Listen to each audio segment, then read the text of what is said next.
painters, and welcome to Imagine with Royce. Today, we are going to be talking about interviewing. So, I get asked actually quite often how the interview process is in terms of getting into an art role, and I figured I might as well just make a video. Hopefully, it can help someone achieve their dreams. So, I think I'm going to start out by focusing on my interview when I got into audio animatronics figure finishing.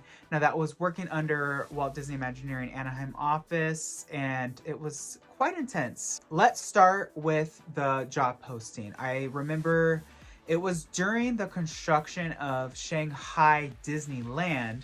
A lot of talent from the Anaheim office, and I'm sure Florida, went to work on that park to build it, to make it as beautiful as it is today.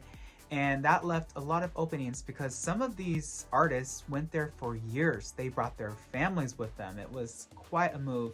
So I filled in a spot. I think it was originally for 6 months, but it ended up being a year. And the position was figure finisher. And a lot of you love to paint, to sketch. So this will be very specific for those job posting roles. So the actual interview, I remember being very nervous, of course, and it was a panel interview. I interviewed with the manager of figure finishing. I interviewed with the paint lead of the paint shop for audio animatronics. And then last but certainly not least, I interviewed with the senior audio animatronics art director from Walt Disney Imagineering. It was a lot. Imagine just sitting on a desk and then those three on the other side of you. I was just like, you have to also remember I was 23. I did not have that much experience. I was so blessed and to this day very thankful that they took me on and took on the risk, because I was very amateur at the time. I did not have, I had the desire, I had the passion, and I feel like that's why I got hired. They saw that, but I didn't have the experience. And as a lot of you know, Disney is all about experience. And I tell everyone that asks me, you know, hey, how do I get in? You have to get experience. You do. You really do. The interview started by them asking me, why do I want this role? And that's such a vague question. I always am just like, why do you think I want it? You know, like, I can paint. This is a painting position, but you really have to go further than that. I told them that this was my passion. This was my dream. I love Disney. I want to bring it to life. I want to continue the tradition, the tribal knowledge I want to gain of how to bring these figures to life. And I'm sure I said a ton of other things, but I honestly just can't remember. It was like 9 years ago, something like that now. So the next part was very specific. What can you paint? Because I showed them my portfolio at the time, and it was a lot of drawings, and then I showed them scans of my oil paintings. And they asked me, do I paint three-dimensional things? And this is going to be something that I will tell all of you painters out there that want to get into a painting role. Paint three-dimensional objects, because that can showcase your talent in terms of painting of statue, for instance. Example, the hitchhiking ghosts behind me. They are so complex in terms of making sure that the highlight hits the right spot. It's very much like oil painting. Highlights go on the chin, nose, and on the forehead. Same process with them, but they wanted to see that demonstrated. So I had painted various garden statues, like from Alice in Wonderland, for example, and they were able to see my work. And I also did a lot of sets for like the theater and stuff like that. So that really was able to showcase my talent.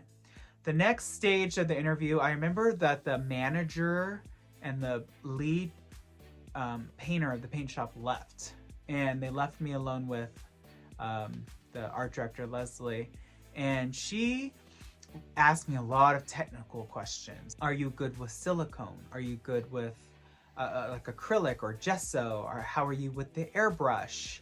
Can you color match? How are you with your scumbling techniques?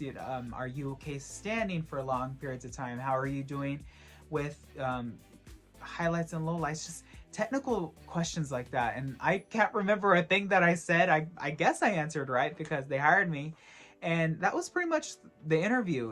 It was probably about like 25 minutes, and then it was probably another 10 just with her. And I remember walking out with her, and she said, I like you, I'm going to put in a good word for you. And I remember just being so overwhelmed, because truly I do believe it was her decision, honestly, because she was the art director. You know, these people, you know, the manager was more business, and the lead, you know, he was my everyday. But I feel like her decision really had a lot of weight. And I was just so thankful. It took me probably about 6 days to hear back, 6 or 7 days. And I remember getting that call. I was in the shower and I was washing my hair, and I remember I was expecting it. I was manifesting it. I was praying. So I was expecting that phone call. I had shampoo in my hair and the phone rang. And I remember I stopped the shower and I answered the phone. And the phone call, by the way, when you get accepted, it's a long phone call. It's a long process. They don't just say, you got it, congratulations, cool. You know, you have to go over a lot of logistics. For instance, this is very personal, but like my pay rate at the time, and I'm gonna be open and honest because why not? Like, I got paid like $9 working the Jungle Cruise. It was not a lot, but this was in 2012, remember. And the pay raise went from that to like $29. And they were like, are you okay with that? I was like, yeah, I'm good, you know? So, especially being 23 years old, making that much money, I was just like, sure, you know? But also, making that much money was also very stressful, because it was just like, there was so much weight on my shoulders. And then, you know, this is your start date. Are you good with, you know, high ceilings? Do you have anything on your card or your record that would prohibit you from transferring? Stuff like that. And I was like, no, I'm good. I'm excited. Let's do this. And that was kind of the interview process. I hope I covered everything. If I didn't, feel free to leave a comment below. I will get back to you. I am always really, truly wanting to help people achieve their dreams and help them achieve their dreams. I had such wonderful mentors and friends along my journey, and I feel like it's a responsibility and an obligation, truly, to help the next person along, and I am happy to.